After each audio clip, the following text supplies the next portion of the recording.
Amém, glória a Deus. Queridos, Joel capítulo 2, verso 28 e 29, é o texto da nossa ministração. Nós começamos semana passada e vamos finalizar hoje aqui. 3 perguntas que nós fizemos e deixamos 2 perguntas aqui sem serem respondidas com base nesse texto. A primeira pergunta é: por que e quando eu devo voltar para Deus? Por que e quando eu devo voltar para Deus? E a última pergunta é: o que eu ganho com isso? Porque Joel, ele está fazendo aqui, como os outros profetas, um chamado ao arrependimento. Nós falamos sobre isso no domingo passado, porque a primeira coisa que Deus faz em nós, ou para nós, é um chamado ao arrependimento. Não existe salvação, de fato, na vida de alguém, se não houver arrependimento, porque o arrependimento, ele é o fruto da mudança. Ele vai mostrar de fato se eu me arrependi ou não. O arrependimento faz com que a gente seja disposto a abrir mão de absolutamente tudo. Quando a gente olha para Lucas 19, a história de Zaqueu, a Bíblia nos aponta isso, nos mostra isso, quando Jesus tem um encontro com ele e diz para ele que ia ficar na casa dele, se hospedar na sua casa. E Zaqueu diz: Senhor, eu quero devolver, eu quero devolver as pessoas que possivelmente eu tenha lesado. Ele estava disposto a abrir mão das suas finanças, da sua riqueza, e dar isso para alguém que ele lesou financeiramente. Ele se arrependeu, e Jesus disse a famosa frase: hoje chegou salvação a esta casa. Quando é que a salvação chega até nós? Quando nós estamos arrependidos dos nossos pecados. Arrependimento é diferente de remorso. O remorso é aquilo que a pessoa pratica o pecado, ela sente ali aquela tristeza, mas volta de novo a praticar o pecado. Ela volta a viver na prática do pecado. Mas o arrependimento não, o arrependimento genuíno na nossa vida é aquela transformação. E quando você vai voltar a pecar, você sente um temor de Deus na sua vida. E nós falamos sobre isso na semana passada. Agora, a pergunta que nós vamos responder é: por que e quando eu devo voltar para Deus? Primeiro, por que eu devo voltar para Deus? Porque Deus é um Pai amoroso. Deus é um Pai amoroso. Olha o que diz o texto: voltem para o Senhor, seu Deus, está dizendo o profeta Joel, pois Ele é, o que Deus é? Conforme Joel diz, ele diz que Deus é misericordioso, é compassivo, lento para se irar-se, cheio de amor, e está pronto a voltar atrás e não castigar. O que está nos dizendo aqui? Que Deus é um Deus compassivo. Joel está nos fazendo o convite. Primeiro, ele vai falar inclusive sobre algo que nós vamos estudar aqui nos domingos de manhã, sobre alguns atributos de Deus. Atributos, quando a gente fala de atributos, a gente não está dizendo de algo que está sendo atribuído a Ele. Ele é algo que já faz parte dele, diferente de nós. E aí o primeiro atributo que Joel destaca aqui é um Deus misericordioso. Amém, irmãos? Deus é um Deus de misericórdia. Ele trata os seus filhos de uma forma que eles não merecem. O que é misericórdia? Misericórdia é tratar alguém de uma forma que essa pessoa não merece. O que nós merecíamos como pessoas? Merecíamos o juízo de Deus, merecíamos o castigo, merecíamos a condenação, merecíamos passar a nossa vida, o resto da nossa vida, a eternidade, lá no lago de fogo e enxofre. É a sentença.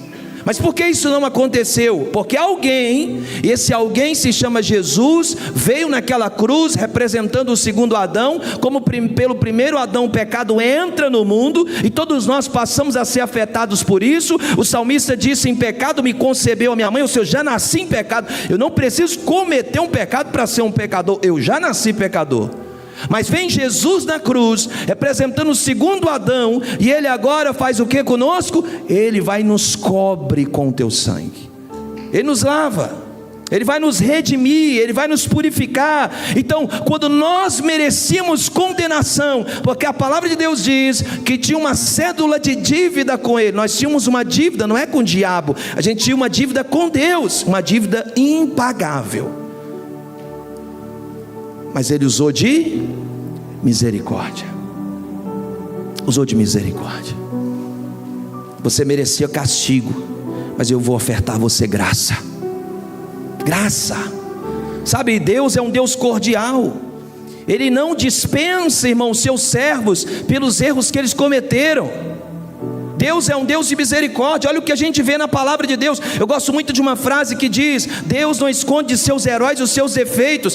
Todo homem na Bíblia, toda e qualquer mulher que brilha aos seus olhos, foram pessoas que cometeram pecados e são pecadores, porque a Bíblia só aponta para um que é perfeito, Jesus. Ele é o único perfeito.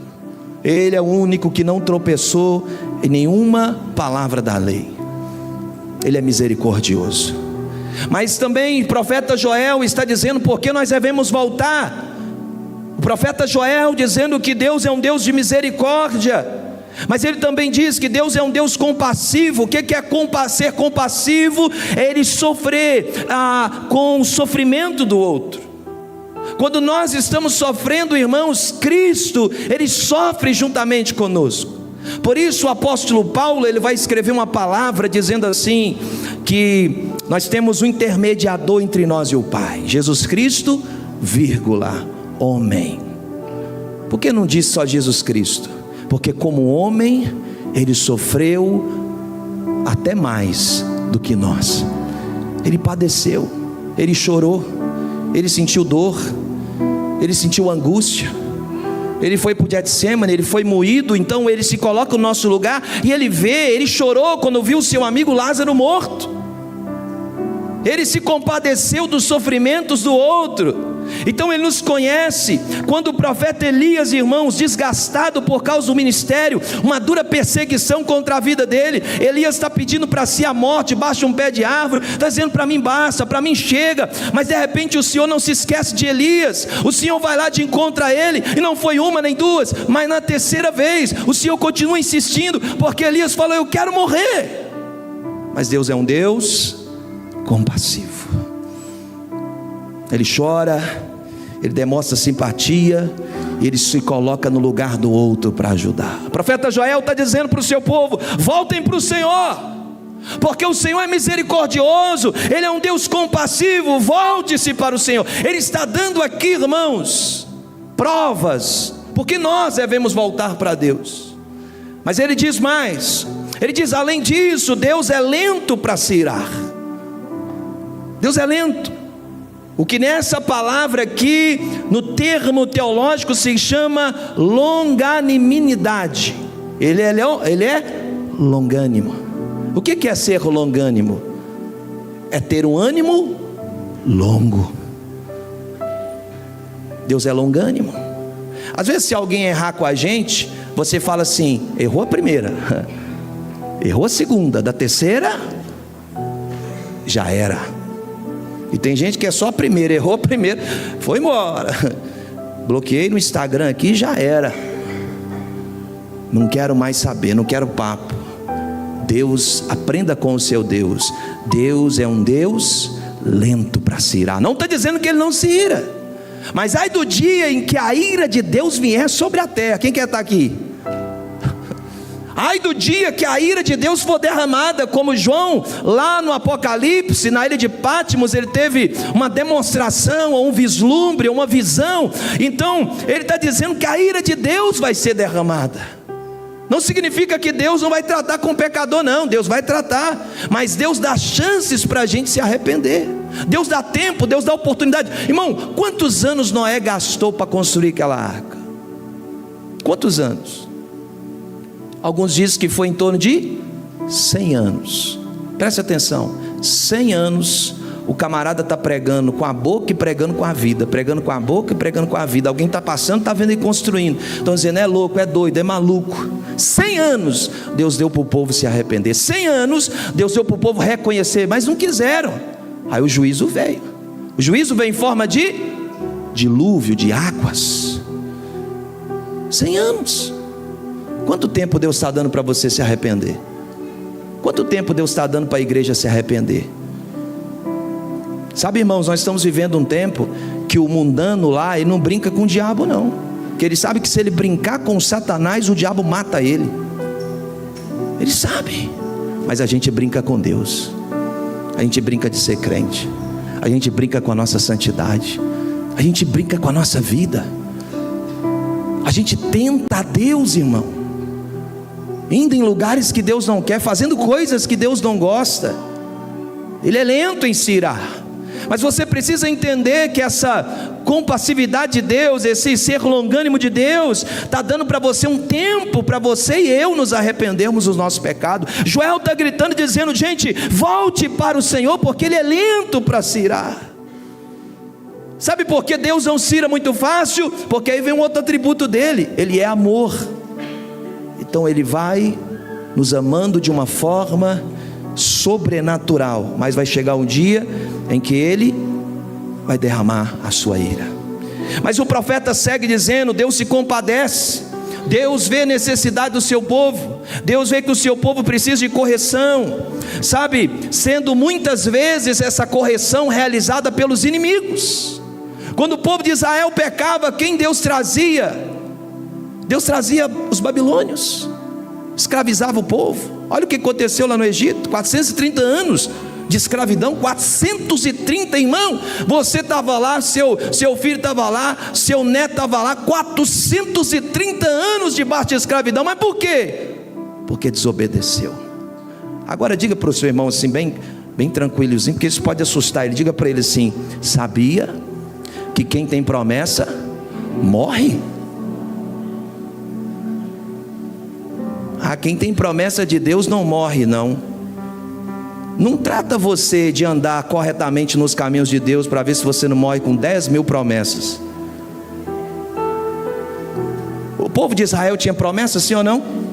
Deus levantou Moisés em Êxodo capítulo 3 e disse para ele: vai lá e liberta o meu povo, e diz para esse povo que eles vão entrar numa terra que manda leite e mel. Olha as promessas de Deus. O povo sai do Egito, Deus vence os inimigos dele, Deus abre mar para o povo passar, tem nuvem de manhã, tem nuvem de noite, tem comida, tem roupa crescendo no corpo. Deus está preparando o povo para levar para a terra, mas morre todo mundo no deserto. Por quê? Porque desobedeceram a Deus, porque quebraram o princípio. Então você pode ter promessa, e tem gente aqui que tem até promessa e já está atrasada assim, já era para ter cumprido na sua vida há muito tempo, mas você não está andando de acordo com a vontade. Promessas de Deus, irmãos. Quem dá coisas para filho pirracento somos nós. Deus não dá coisas para filho pirracento. Você pode fazer, a Thalita já está até aprendendo assim, com Deus não tem pirraça, com Deus não tem beicinho. Você vai beicinho, eu estou de mal do Senhor, o chicote vai comer no seu nome do mesmo jeito. Não tem isso. O que nós precisamos é nos arrepender o quanto antes, é voltar para Deus. Porque, irmãos, o que a gente aprende? Tudo começa na nossa volta para Deus. O homem, ele reconhece aonde ele caiu, mas ele tem que ter a capacidade de ter a sua vida transformada novamente.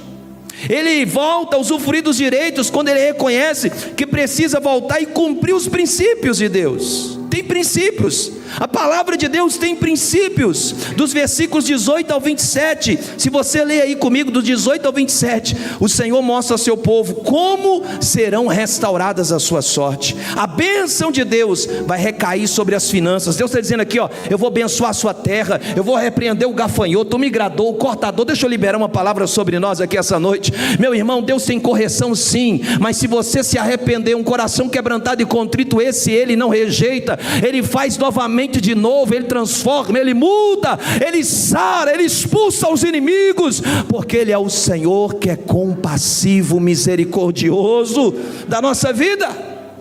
Pega essa frase aqui para você: a restauração, diga comigo, a restauração é resultado de um coração quebrantado. Diga comigo de novo: a restauração é resultado de um coração quebrantado.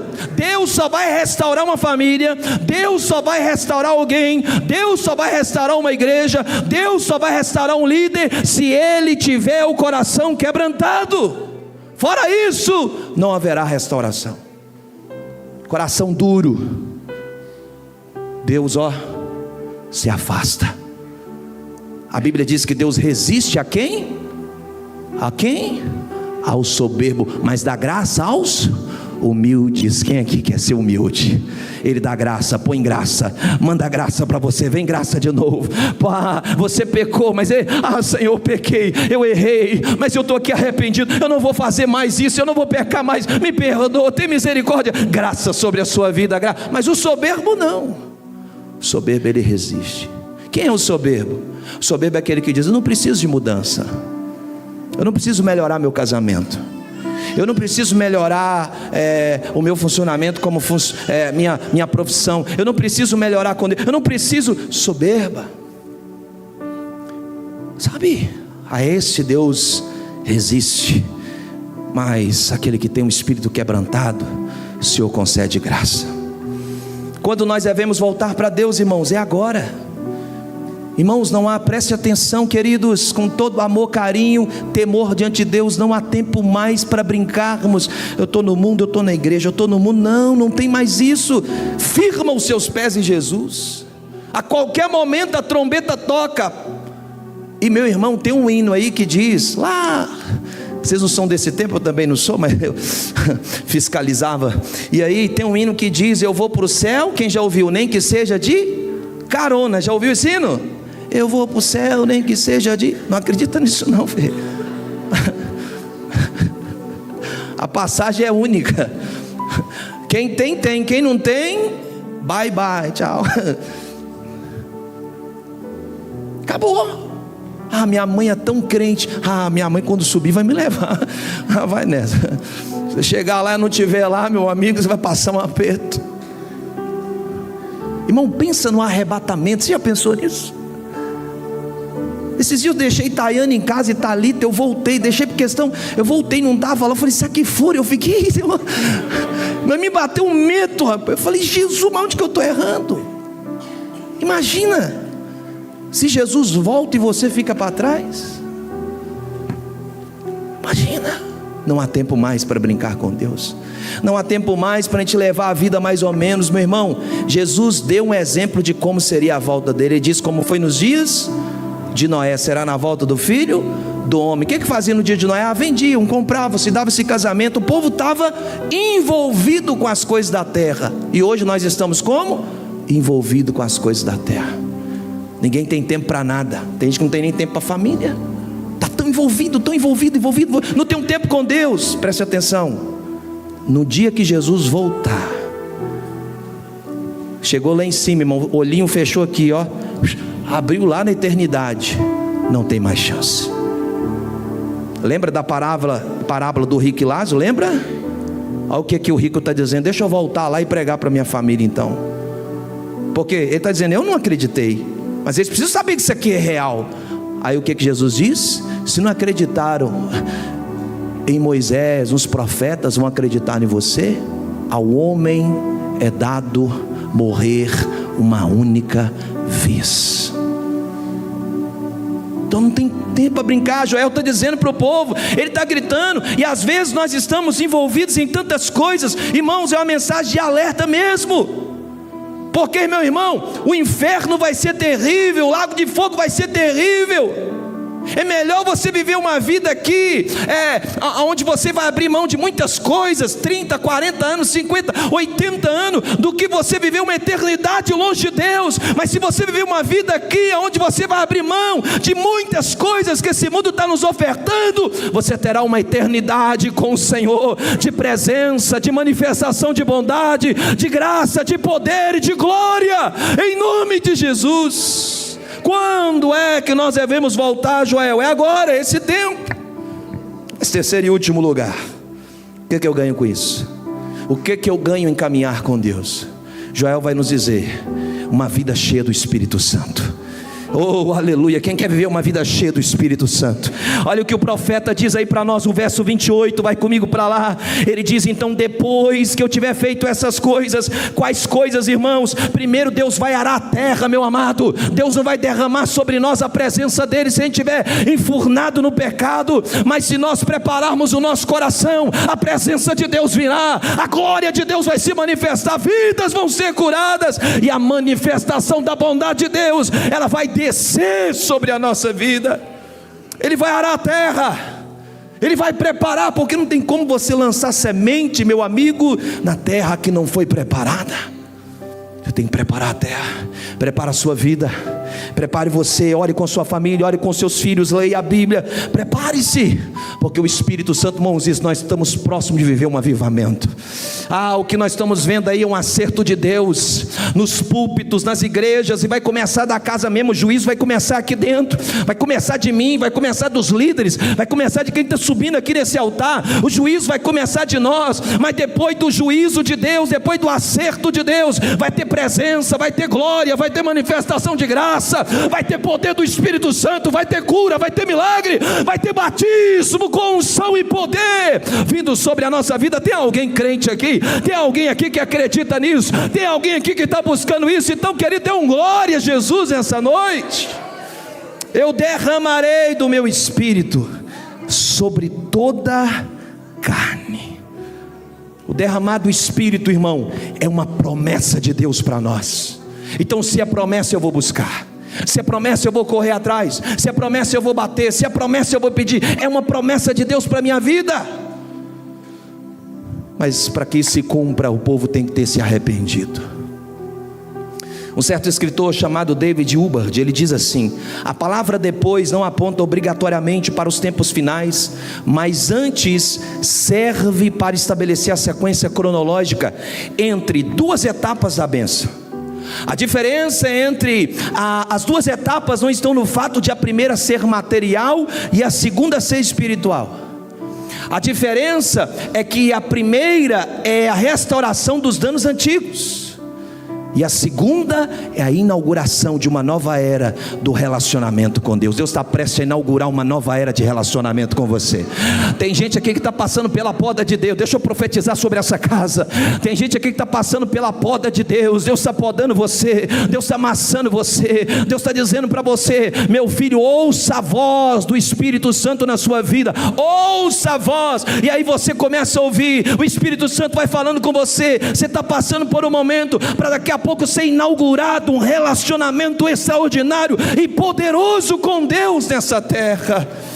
Aleluia, aleluia. Oh Espírito Santo. Então preste atenção. Primeiro, nós seremos cheios do Espírito, porque o derramamento do Espírito é uma promessa de Deus. Siga para quem está do seu lado: é uma promessa de Deus. Só que toda promessa, ela vai passar pelo teste do tempo. Atos 2, irmãos, a igreja estava orando, Jesus dá uma ordem: vão lá e não saiam de lá até que vocês sejam revestidos de poder. Passou um dia, passou 2, passou 3, mês, ano, vamos lá, vamos orar. Jesus falou, vai se cumprir. E de repente, num dia comum, aquele lugar foi cheio pela presença de Deus. Deus está perguntando para você: você está no lugar que eu te deixei? Você está fincado os seus pés no lugar que eu te deixei? A promessa vai se cumprir, porque aquele que prometeu é fiel para cumprir. Ele é o Senhor da história, Ele é o Senhor da nossa vida. A palavra dele não pode cair por terra, porque Ele é o Senhor que prometeu, e Ele vela em cumprir pela sua palavra. Aleluia. O derramar do Espírito é uma promessa. A gente tem que perseverar. Deus faz promessas para você, mas você tem que perseverar. Você tem que permanecer firme. Eu acabei de vir, eu vim de uma conferência, o pastor pregou, eu acho que eu contei isso aqui. Deus liberou uma palavra na vida dele: você vai ter um filho, vai se chamar Lucas. Lucas vai ser um contador de história, vai ser um homem. Sabe quantos anos ele esperou? 10 anos. Carregando uma mala. Deus falou: você vai carregar uma mala enquanto seu filho não nascer. Ia pregar, carregava a mala. Ia pronunciar onde, o povo falou: esse cara está ficando doido, fica maluco, ó. 10 anos, vem a promessa de Deus na vida dele. 10 anos. Sabe qual é o problema da nossa geração? É que você quer as coisas para ontem. Deus não dá nada para quem não está preparado, meu irmão. Porque bênção na mão de quem não se preparou, não está preparado, se torna maldição na sua vida. Tem coisas que Deus vai esperar o tempo certo para te entregar. Ah, mas Ele disse que vai me entregar isso, Ele vai fazer. Mas existe um tempo certo para Ele fazer, porque senão você se perde. Tem uma frase que fala muito comigo: Eu estava orando um dia e falei: Deus falou muito comigo. Ele fala por meio de frases, e ele disse assim: às vezes, filho, o que afasta as pessoas da minha presença não é o diabo, é as bênçãos que eu dou para elas. Eu perguntei: Deus, mas como assim? Ele disse: as pessoas não sabem administrar o que eu estou dando. Ele diz: me dá um emprego, Senhor, me dá um emprego, estou precisando da porta de emprego. Aí o nome dele se chamou trabalho, apelido, hora extra. Não tem mais tempo, não tem mais tempo para Deus. O trabalho sequestrou ele de Deus, o trabalho roubou ele, a bênção que Deus deu. Eu vivo só para isso aqui agora, isso aqui é o meu troféu, isso aqui é o meu Deus, isso aqui, esse carro aqui, essa casa, meu Deus. Se tem alguma coisa entre você e Deus, isso é idolatria. Nada pode estar entre você e Deus. Deus tem que ser o primeiro na sua vida. Seu filho não pode estar em primeiro lugar, minha esposa não pode estar em primeiro lugar, minha mãe não pode estar em primeiro lugar. Deus é o primeiro na minha vida. Ele tem que ser o único, o primeiro, o verdadeiro princípio. Ele tem que ser, porque senão está alguma coisa errada. É uma promessa, mas para a gente partir aqui para encerrar, o derramamento do Espírito é uma promessa abundante de Deus. O derramamento do Espírito, ele é dado em grande medida, em larga extensão. Deus está dizendo: eu vou derramar não somente sobre 1, 2, mas eu vou derramar sobre uma geração. Amém, irmãos? Eu quero declarar uma palavra. Nós temos orado pelas crianças aqui. Eu quero que essas crianças sejam tomadas pelo Espírito Santo. Eu quero que esses meninos profetizem para os pais. Eu quero que eles abram a boca na hora do café, e quando eles forem comer o lanche, eles abram a boca e começam a profetizar: assim diz o Senhor dos Exércitos. Eu quero viver o poder de Deus. Eu não quero ser um crente comum. Diga para quem está do seu lado: eu não quero ser um crente normal, o crente de cadeirinha de banco. Eu quero ser alguém cheio, aleluia, turbinado pela presença de Deus, cheio do poder do Espírito Santo, que tem uma visão aberta, que olha e vê Deus se manifestar. Eu quero declarar sobre a sua vida: tem chegado um tempo de Deus novo sobre você. O derramar do Espírito está vindo sobre a sua vida. O derramar do Espírito é abundante. Deus não está dizendo: eu vou derramar gotas. Abre aí Isaías capítulo 44. Os meninos do louvor podem subir. Isaías 44. Tem gente que está achando que Deus vai derramar contra gota, meu irmão. Não. Isaías 44, verso de número 3. Aleluia. Isaías 44, verso de número 3. Sabe o que eu mais tenho ouvido aqui esses dias? As pessoas têm falado: pastor, minha vida de oração está mudando. Tem gente me mandando mensagem aqui falando: pastor, eu preciso confessar pecados da minha vida. Meu irmão, quem faz isso é o poder do Espírito Santo. Quem faz isso é o mover de Deus, é a presença de Deus, é a ação do Espírito. Nós não podemos ir para a igreja, irmão, com o horário cronometrado, preocupado: meu Deus, e se Deus falar para a gente: fica aqui a noite toda, você está disposto? Você não quer as bênçãos de Deus? Por que você não quer pagar um preço? Você acha que para a igreja estar aqui, para nós estarmos aqui, quando eu digo igreja, não digo essa, eu digo a igreja de Jesus, para estar aqui, você acha que foi fácil, meu irmão? Teve gente que deu a vida por causa disso, meu amigo. Teve gente que vê os filhos morrer lá no Coliseu: pai, os leões vão me estraçalhar agora. Meu filho, mas não vamos negar nossa fé. Meu irmão, honre o sangue dos mártires, meu irmão. Honre o que os mártires plantaram. Seja pronto a dar a sua vida para Jesus, porque se você não pode dar 2 horas da sua vida para Jesus, quanto mais a sua vida. Se você não tem tempo para dar para Deus, quanto mais a sua vida. Então, meu irmão, honre as sementes dos mártires. Jesus tem mais para você. Olha o que diz o profeta Isaías, capítulo 44, verso 3. Pois eu derramarei, vamos dizer juntos isso como um ato profético: pois eu derramarei água para matar sua sede e regar seus campos secos. Derramarei meu espírito sobre os seus descendentes e minha bênção sobre as futuras gerações.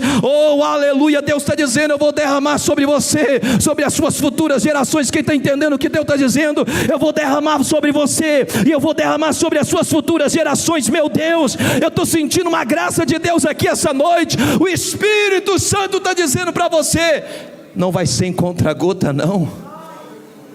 Não vai ser contra-gota não. A minha presença é real sobre a sua vida. A minha presença é real sobre você. Eu vou derramar mais, porque a promessa de Deus, ela é abundante. É para você, é para os seus filhos. Pega seu menino, irmão, ora com ele, bota a mão na cabeça dele, ora em línguas. Todo dia eu pego a Thalita no colo, eu vou andando e vou orando e vou inserindo a palavra de Deus. Se ela está entendendo ou não está entendendo, o problema não é meu, mas eu estou fazendo algo no mundo espiritual.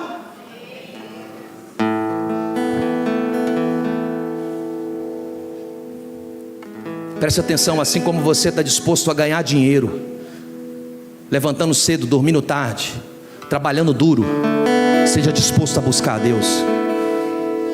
E eu confirmo para você, eu digo para você, não vai faltar a graça de Deus sobre a sua vida, não vai faltar a graça de Deus sobre você, não vai faltar poder de Deus sobre a sua vida, não vai faltar alegria, não vai faltar gozo, não vai faltar unção, não vai faltar graça.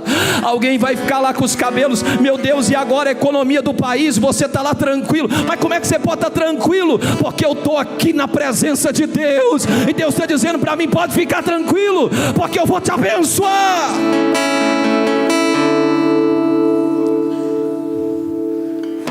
O derramamento do Espírito é uma promessa abrangente. Ele quebra o preconceito. Ele quebra o preconceito. Porque vai cair sobre quem? Seus filhos e suas filhas vão profetizar. Não há distinção, não há separação, não há acepção. Porque a gente sabe que havia uma distinção naquela época. Mulheres não podem falar. Mas Jesus está dizendo, vai derramar sobre filhos e filhas. As mulheres vão ser cheias do meu Espírito. As moças vão ser cheias do meu Espírito. Vai ser derramado. A quebra do preconceito sexual. Quantas mulheres estão aí, irmão, fazendo porque os homens não fazem? Sabia que a mãe de John Wesley ensinou ele 5 línguas? Sabia que a mãe de John Wesley foi ela que terminou de dar o discipulado para ele porque o pai saiu de casa?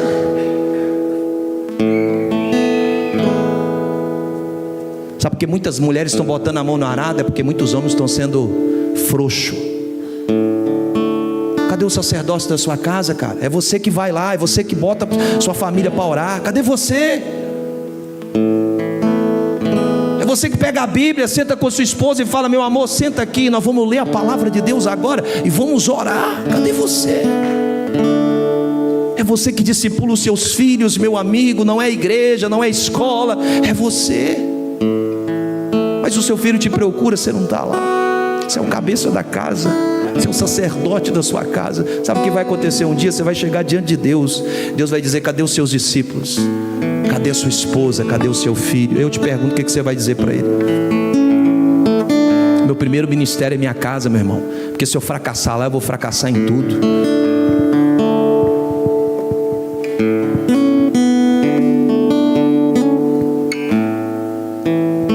Quebra do preconceito sexual. Quebra do preconceito etário, porque os velhos vão ter sonhos, os jovens terão visões. Quem aqui está com 60 anos, 70, 80, ainda vai dar fruto, ainda vai dar fruto, ainda vai dar fruto. Levante a tua mão, eu quero profetizar, ainda você vai dar fruto. Ah, meu irmão, ainda você vai dar fruto.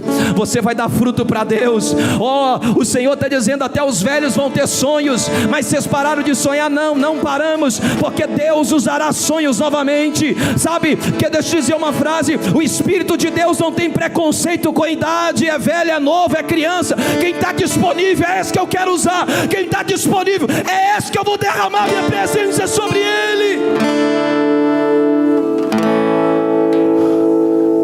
Não é quanto você sabe, é quanto você está disponível. Ah, meu irmão, que presença de Deus. Onde o Espírito de Deus opera, velhos, jovens têm a mesma linguagem. Pode trazer, por gentileza. Onde o Espírito de Deus opera. Nós vamos partir para a ceia, mas eu quero te mostrar isso aqui na prática. Onde o Espírito de Deus opera. Às vezes as pessoas, pastor, parece louco, né? Não, irmão, é porque eu sou tomado de uma graça. Se um demônio parar aqui na minha frente, eu pico uma bicuda nele. Porque, irmão, você é tão cheio da presença de Deus, você fica assim, ah, meu Deus. O irmão fica olhando assim, esse cara é maluco. Não, é porque você é tão tomado pela graça.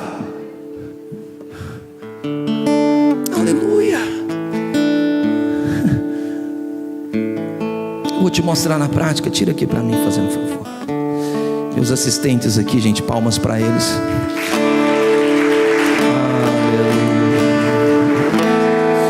Abre aqui para mim, fazendo favor.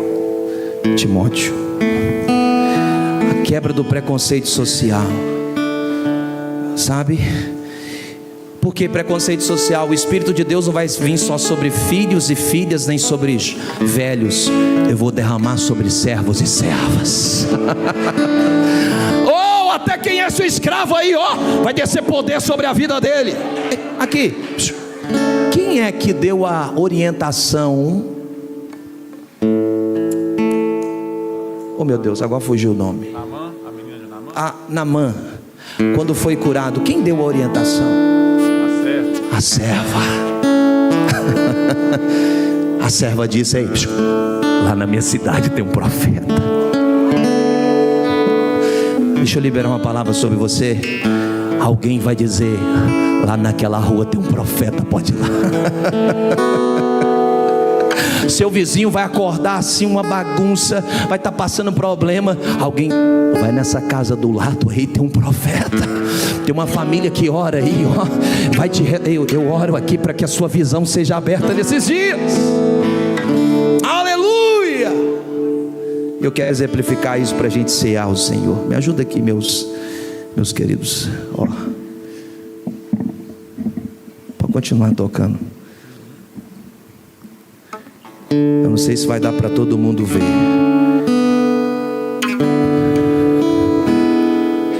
Deixa eu afastar para cá. O que é essa água aqui? Essa água aqui, ela representa o mundo em que nós estamos, o lugar em que nós estamos inseridos. Eu vou precisar que alguém segure o microfone. Essa água representa isso. Esse orégano,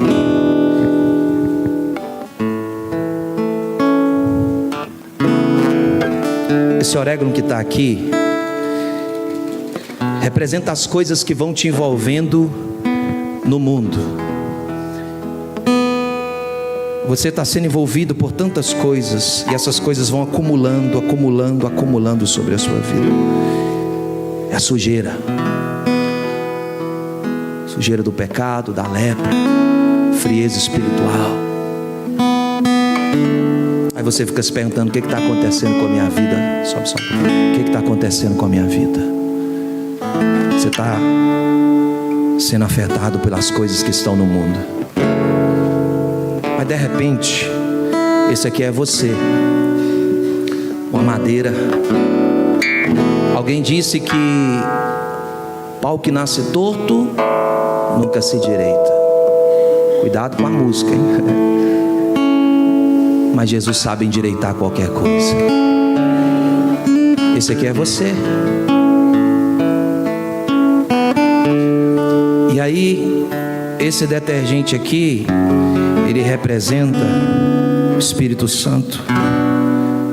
Porque sem Deus você é seco. Mas o Espírito Santo vem e é derramado sobre a sua vida. O óleo de Deus é derramado sobre você. Traz um guardanapo, um negócio. O óleo de Deus é derramado sobre você, ó. Aí Deus vai te lavando, Ele vai te mergulhando, Ele vai te enchendo. Você vai sendo cheio. E daqui a pouco a sua vida já não é mais normal, porque você está cheio da presença de Deus. O que acontece?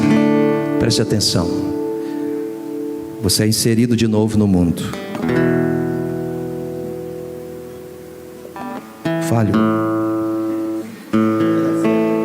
Falhou.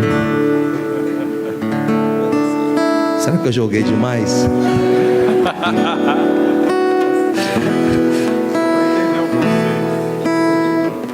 Deixa eu virar para ver se vai dar.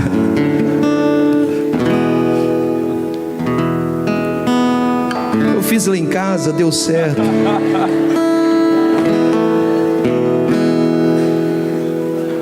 Senhor, se falhar aqui, Jesus, eu vou ter que jogar esse negócio na cabeça de alguém. Falhou. Hã? Não, joguei, foi no meio mesmo. O dedo? Vamos jogar o dedo. Colocou demais. Não deu. O inimigo tá. Vou jogar o. Nem isso aqui deu. Sangue de Jesus tem poder. Mas enfim. Fala o que aconteceria. Suponhamos que desse certo. Eu acho que eu joguei demais. O que ia acontecer aqui? Esse orégano, ele tá vencido.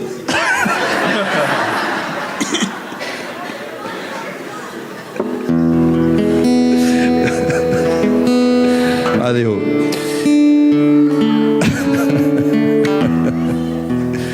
Não, tá bom. Eu acho que eu coloquei demais. Mas, irmão, no próximo culto a gente faz de novo. O que ia acontecer aqui? Esse orégano, ele ia se afastar. Por quê? Porque a nossa vida, quando ela está cheia do Espírito Santo, essa é a moral da história. A nossa vida, quando ela está cheia do Espírito, as coisas que estão ao nosso redor, as coisas ruins, elas vão se afastando de nós, porque você está cheio da presença de Deus. Você está cheio da presença de Deus. E o que te envolve, e o que te enche, o que te capacita, é a presença de Deus. Então queria que nessa noite você orasse ao Senhor neste lugar. Nós vamos cear ao Senhor agora e finalizar. Mas eu queria que você guardasse isso na sua mente agora.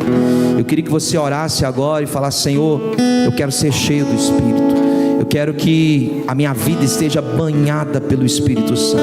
Eu quero mergulhar, eu quero imergir no Espírito. Ore agora neste momento.